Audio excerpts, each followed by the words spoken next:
Magandang umaga, Pilipinas, 5:11 ayon sa Philippine Standard Time at nagbabalik po ang Panahon TV. Mga kabayan, atin nga pong narinig si Pag-asa Weather Forecaster Samuel Duran na ang umiiral nga po sa ating bansa ay ang southwest monsoon o hanging habagat. Ngayon nga po, given the said weather system, mahalagang malaman natin ang aasahang lagay ng temperatura kung kaya't halina tayo ay mag-temperature check.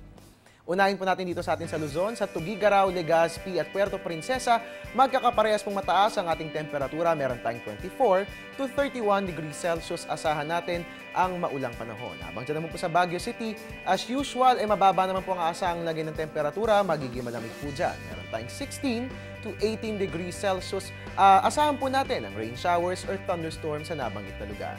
Moving over dyan naman po sa Visayas, sa Iloilo at Bacolod, mababa po ang maaasahang temperatura. Meron tayong 25 to 31 degrees Celsius. Asahan natin ang partly cloudy skies. Habang dyan naman po sa Metro Cebu, magiging mataas ang ating temperatura. Meron po tayong 26 to 32 degrees Celsius. Asahan po natin ang partly cloudy skies. Ngayon naman pupuntahan natin ang Mindanao. Sa Metro Davao, mataas po ang temperatura.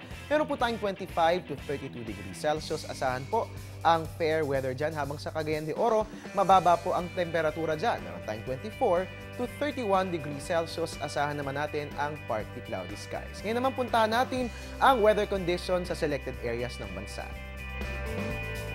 Unahin po natin sa Catbalogan na may mataas na temperatura. Meron po tayong 26 to 34 degrees Celsius. Habang mababa naman po sa Cabanatuan na may 23 to 28 degrees Celsius. Sa Tagbilaran, Bohol, mataas pong temperatura. Meron tayong 25 to 31 degrees Celsius. Habang sa General Santos City po, mababa ang temperatura. Meron tayong 22 to 32 degrees Celsius.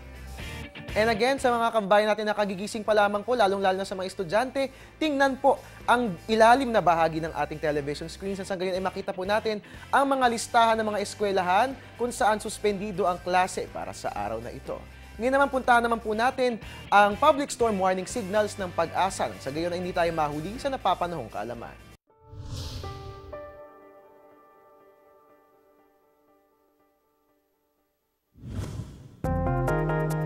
Alamin kung paano iintindihin ang rainfall warning system ng Pag-asa.